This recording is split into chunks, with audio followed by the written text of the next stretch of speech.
All right, here we are with another battle report for Legions Imperialis. I'm here with Hunter, and he's got this great table set up for us today, and I'm going to let him talk us through his design process for setting this up and how he laid out the terrain. So over to you, Hunter. All right, thank you. Yeah, so we are playing the forward push mission, so it will be progressively higher point objectives the closer we get to either side of our opposition.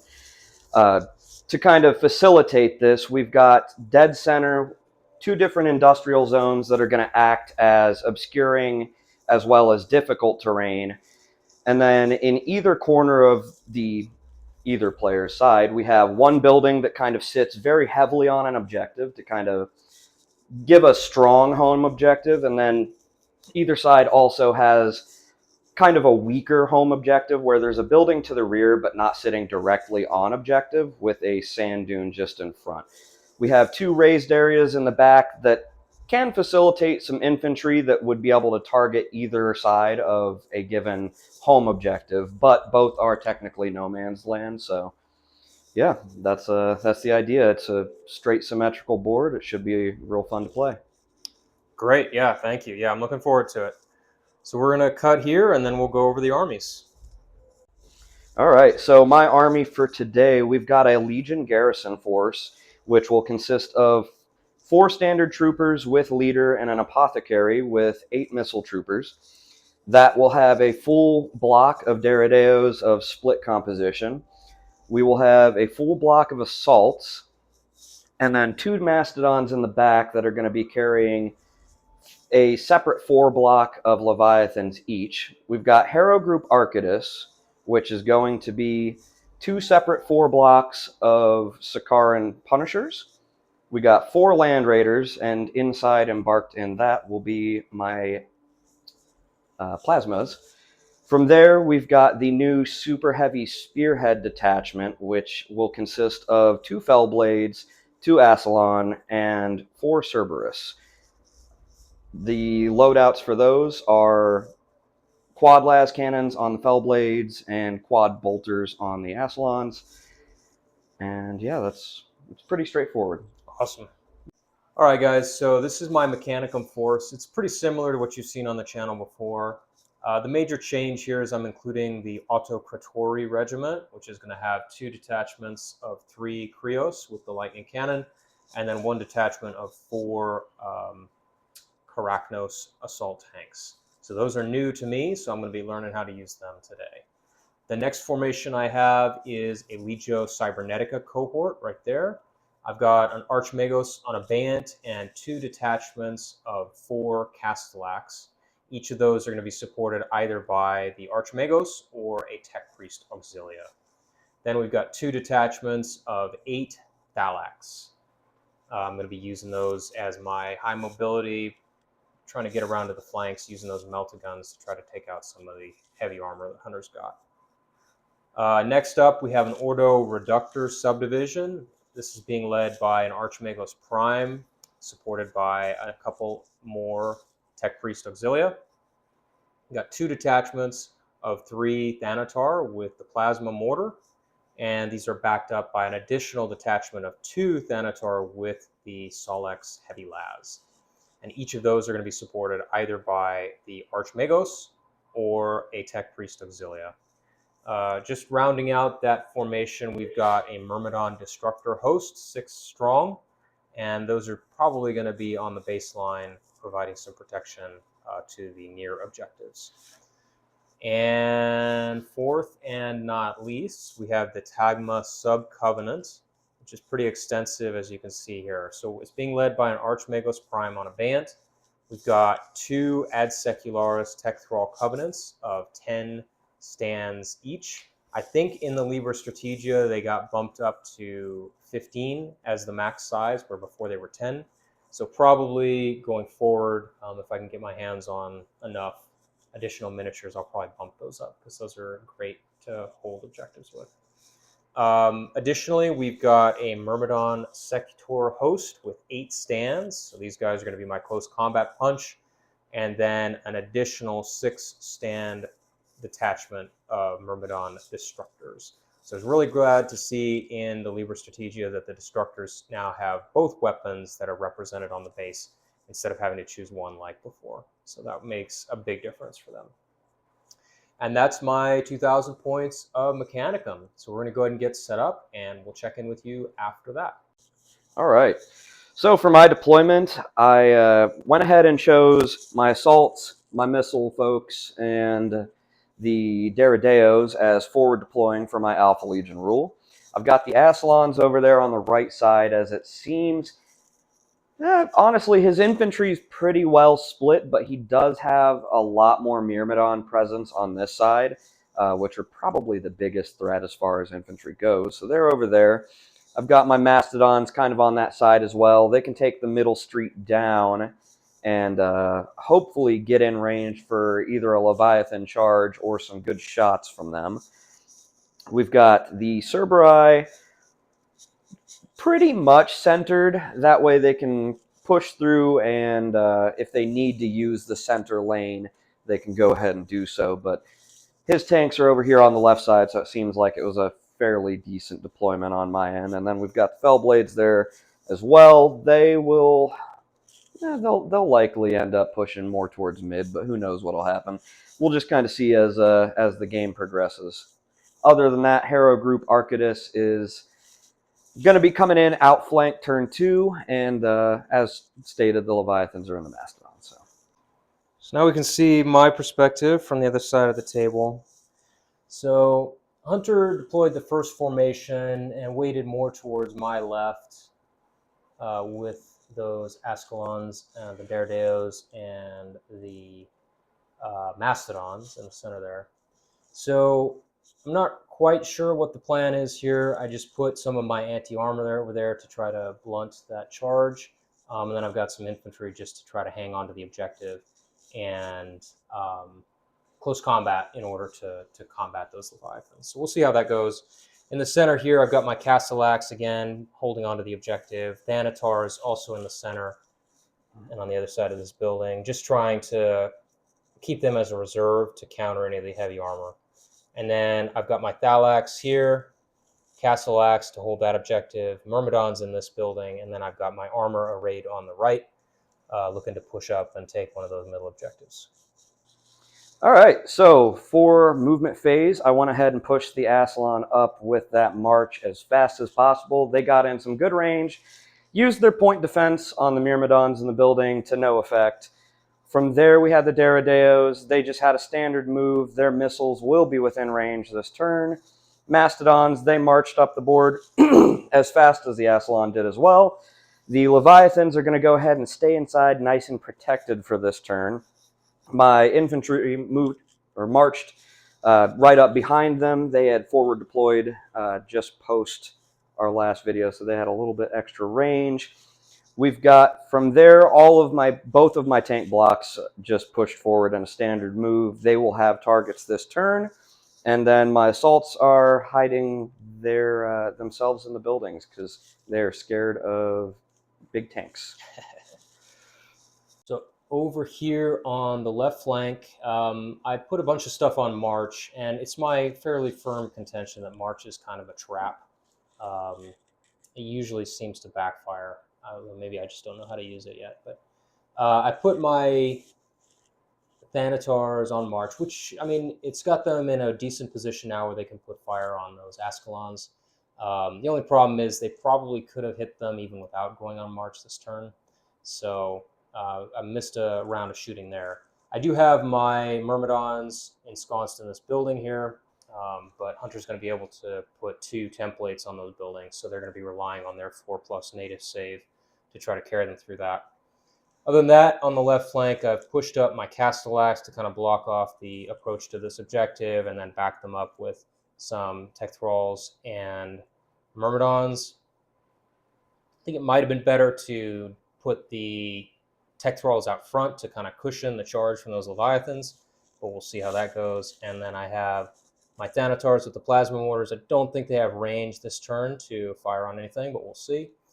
Got the other detachment right here, kind of centrally placed, so we might be advancing up through that obscuring terrain, trying to get some shots at close range.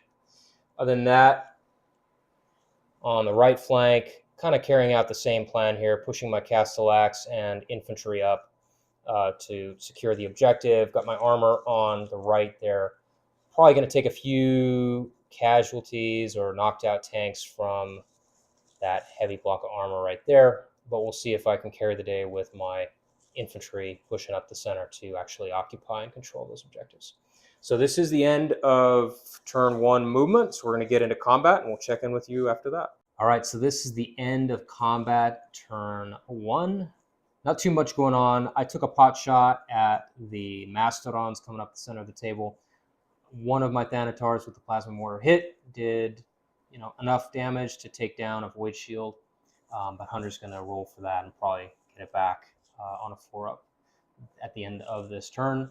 As far as shooting on the right side, Hunter's Fellblades knocked out or killed 5 of my Tech Thralls, and then some additional fire from the Cerberus took out 3 of my Carachnos. So that's pretty much it. We're going to go ahead and move on to turn 2, and we'll check in with you after that. All right, here we are at the end of movement turn 2, and Hunter's going to take us through what happened. All right, so I brought in one section of my Sicarans to go ahead and contest the Thalax over there. Or sorry, not Thalax, that's Thanatar. Mm-hmm. We've got the Aslan. I moved them just into hit the building range.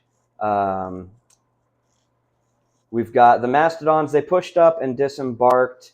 We went ahead and spread, since they were separate detachments, we went ahead and spread them so that it'd be kind of difficult to charge.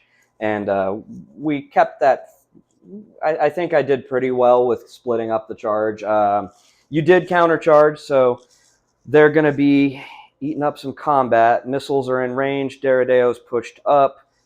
And then on my left side, I got my assaults just touching the objective. We'll see if any of them survive shooting. But other than that, the tank's pushed up just 2 inches forward to go ahead and put a little bit of fire into that back objective.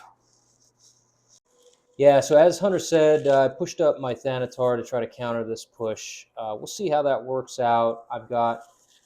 I think the weight of firepower in my advantage against the Sicarans, at least. The Myrmidons against those Ascalons are probably going to take a few casualties. They are on first fire, though, so that's going to help me out somewhat. In the kind of center-left area here, I tried to kind of blunt Hunter's charge, or Hunter's deployment with the Leviathans by charging with the Tech Thralls, and then I've still got my Myrmidon Secutors and Ursarax in the back here to try to actually deal with them next turn.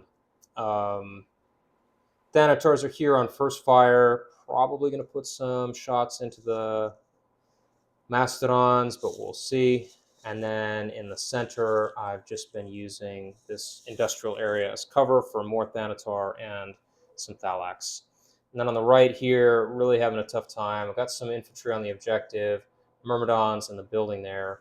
But after losing those 3 Carachnos, I decided to pull the armor back. They just, with that 3-up save, they just don't quite have the staying power.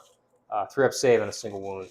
They just don't quite have the staying power to go up against all that heavy armor. So I'm not sure how I'm going to tackle that, but we're going to find out in the next couple of turns. So we're going to do combat, and we'll get back with you after that. All right, so here we are at the end of combat, turn 2. Hunter's going to take us through what happened on his side. All right, so I went ahead and used the Punishers to punish the Thanatar over there. I was able to remove one, but man, they are a hard target to get rid of with a leader there with them to save. The Ascalon did exactly what they were supposed to do. They just ate through all but one Myrmidon. The combat went about how you would expect. The poor servitors, they just got chewed through, while unfortunately for me, I did manage to make it through the combat with the Secutors. However, the weight of fire from his Castellax did take 2 of them down on the left side. However, I returned fire with both my Derideos and my missiles, and was able to clear out both the Secutors and the Castellax over there. So it was a good way to fire turn. On the left side, we really didn't do too much. I did get rid of all but one Castellax, but other than that, that was all I had range to. He did take a few little shots at my assaults, but they're still holding on to that objective and doing what they do best. So yeah, on my left side, kind of hurt to lose that Thanatar, but they are, like Hunter said, very tough. So I'm hoping that over the next turn, they'll be able to really stifle that push there. The Myrmidons in the building, yeah, it hurt to lose all 7 of them, but we still got one in there holding the building, so he may at least do something to make up for losing his brethren. On the back here, yeah, this was a tough part of the turn. My plan was to use the thralls to hold up the Leviathans and then allow the Secutors to charge, because they didn't quite have enough range to get the Secutors into combat with the whole detachment. That might have been a misplay. I should have held the thralls back and charged with the Secutors first, and that would have let me do a little bit more damage. But I still have the Ursarax in the back here, and I've got these Thanatar here on the center left. So I've got some Thalax and the Thanatar here in hiding in this industrial zone, so they'll be able to respond to Hunter's push on the left, maybe halt it a little bit.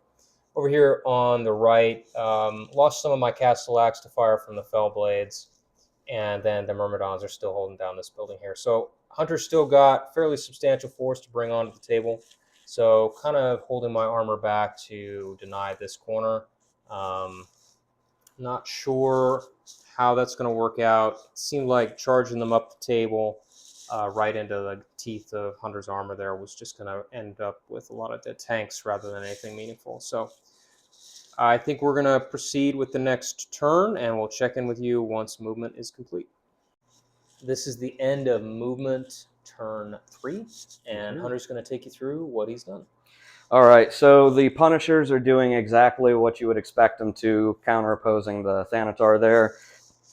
The Aslan moved forward and got one single lucky shot that took out that last Myrmidon.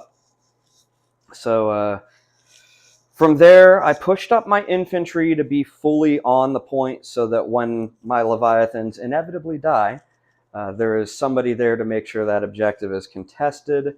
The Leviathans on the left did get their charge off onto the last few servitors. The Leviathans on the right are just stuck in place, swamped down by the Ursarax over there.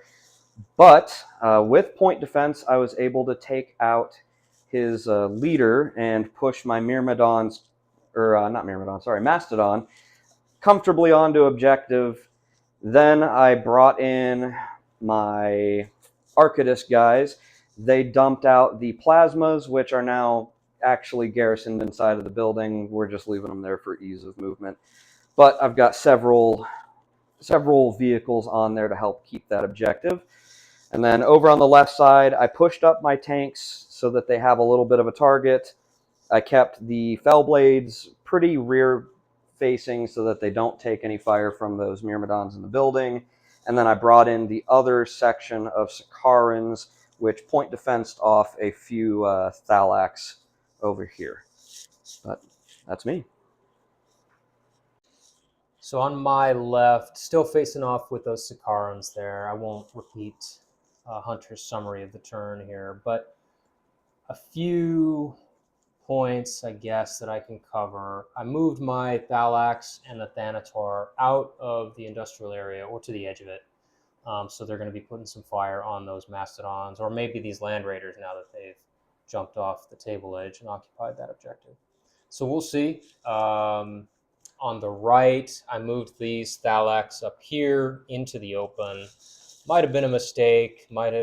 Should have reserved them, maybe dropped them into this industrial zone and then pushed them up the table to try to outflank this force coming down the right. But we'll see if they can put enough fire on those assault marines to really make a difference. Moved my armor up on the right, the Karaknos and the 2 detachments of Krios. We'll see if they've got range. I think they've got about 20 or 22 inches on the lightning cannon, so we might be able to pick a few of those punishers off and then make an armor push-up in the next turn. But yeah, we're definitely on the back foot here, so this turn is going to kind of make or break us. So we'll be back in a few minutes with the end of combat. All right, so this is the end of combat turn 3. Hunter's going to take us through what happened. All right, so I had first fire on the Punishers. I was able to effectively take out his Thanatar that were on the left side, the full block. It was the best I could hope for him. In turn, the other Thanatar took out 2 more, but he didn't decide to run. From there, the Asalons just took out or did a single wound to the Thanatar, and then the plasmas that were inside the building finished off him and his tech priest. The Ursarax, he basically killed all but one of the Leviathans, but he only had, I think it was like 5 of them remaining. My missiles shot them with the frag profile, took out all but one. The Mastodon used its Sky Reaper to take out the one remaining, to take out that infantry. Derideos put in some pot shots at the Thalax, just enough to kind of make them a little bit less of a threat. From there, we're over to the left side of the table, I believe. Yeah. He was able to take out a couple Cerberus pretty quick, as well as he did take a Punisher off, but the Punishers they did just enough to take out the full block of Thalax that was getting ready to encroach. The Cerberus put a few pot shots in, and I'm not sure. I think they hit one guy and killed a single servitor. From there, I used the Fell Blades to fire back at these Krios, and I was able to wipe them out, but not before they took a few shots. Yep. All right, guys, so as you can see from the state of the board, we're going to go ahead and call the game here. Hunter's got solid control of this objective here and pretty much all the rest of the objectives on the table.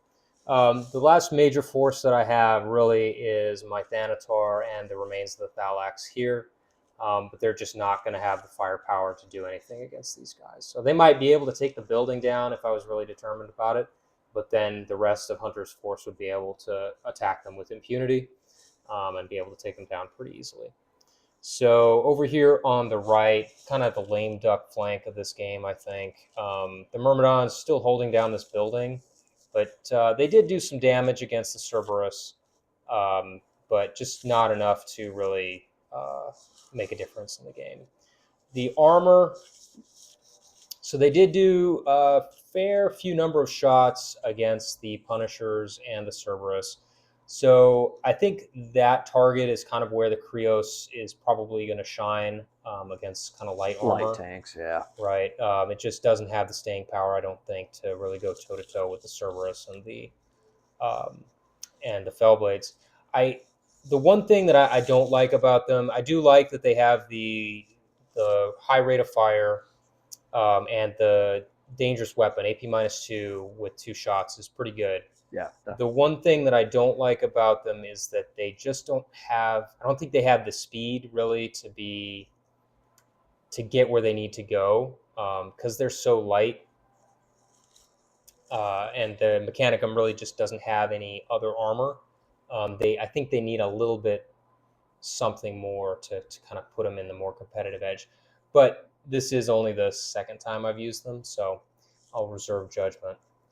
As far as everything else on the table, I think that about covers it. What I'd like to do, Hunter, I'm going to put you on the spot and say, what was the critical moment for you in the game that kind of swung the balance? I think it was really when I took out that Secular squad over there. Mm-hmm. That was pretty much like, we both were kind of like, it's probably already game, but there was still a chance.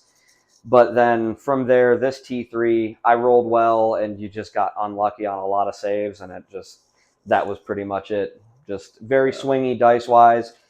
I normally have horrible dice luck, so today I actually got really lucky on dice.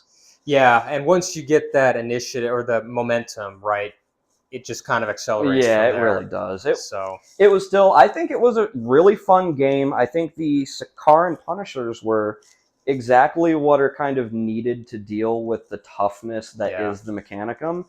I think an outstanding choice for sure Yeah. because you've got that light AT to get around armored, and then you've got the volume to really Yeah, with the rapid overwhelm fire, it Battlesmith. really helps that. Yeah, so definitely a good choice. Having that outflank too to bring those infantry on after you'd kind of reduced me enough to force me to commit my Keep them reserves. safe, yeah. Yeah, so well played. I Thank think you. it's a fun game, great table, and we really hope you guys enjoyed the report. And we'll see you next time.